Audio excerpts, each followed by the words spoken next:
Hello and welcome to The Explainer. Today we're diving into a pretty profound argument, one from our source material that really challenges how we look at our lives. It forces us to face a future that, let's be honest, most of us try very hard to ignore. Okay, so let's jump right in. The whole thing kicks off with this incredibly stark question. It basically frames our entire life not as some big success story, but as a kind of trap that we're all walking right into, completely blind. So, to really get what's being argued here, we've got to look at the path every single one of us travels. And the key idea is that this journey, it happens to us. It's not something we control. It's just an automatic ride. I mean, think about it.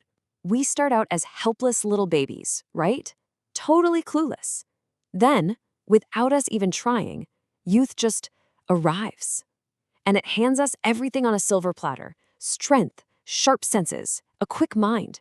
You feel like you can take on the world. It all just happens automatically. But here's the thing about that automatic climb up the mountain. There's an equally automatic, and according to the source, a far more brutal journey back down. Now, this is where it gets really provocative. The argument is that life is basically a setup. It's designed to give you all this joy, all this power, just so it can be systematically ripped away, leaving you right back where you started, helpless and in pain. And this contrast is really the cruel heart of it all.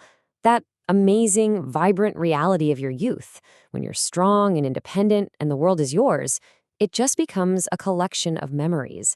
And in old age, every one of those memories is a painful reminder of what you no longer have. The source uses this really powerful analogy. Just think. Remembering a delicious cake you ate last week does absolutely nothing to stop the hunger you feel right now. It's the same thing. Being a CEO or a prime minister in the past, well, that's just a memory. It can't touch the physical pain or the helplessness of today.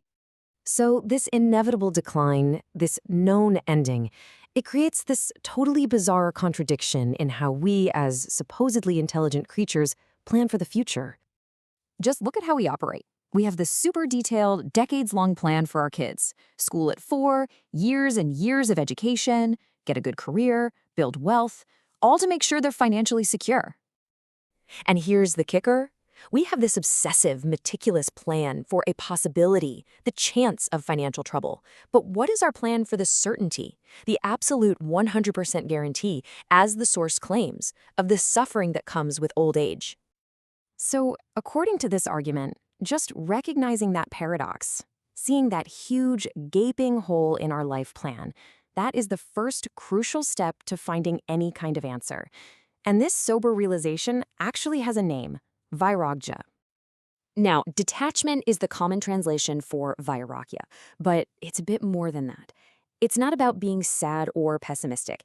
It's about clarity. It's about seeing the whole game, the sweet treats at the beginning and the bitter medicine at the end, and finally understanding the predetermined outcome. And having that kind of clarity, it changes your entire perspective. Suddenly, worldly success doesn't seem like the end-all be-all. The source says a person with this understanding can look at someone celebrating a huge win and not feel envy, but compassion, because they know the suffering that's waiting down the road. So once you have this realization, this vairagya, it naturally leads you to a huge question. Okay, if this whole thing is a trap, is there a way out? And that question right there is what the source calls the true beginning of spirituality. From this point of view, spirituality, or adhyatma, isn't about beliefs or just feeling good. It's defined as a practical rescue mission. It's an active, urgent search for a real solution to that guaranteed suffering of old age and death. It's all about trying to defuse the time bomb. So what is this search for? Well, it's a search for something real, something that can actually offer an escape. The goal is to find some part of you that's immortal, to tap into a power that doesn't fade, and to break out of this labyrinth, this Chakravyuh.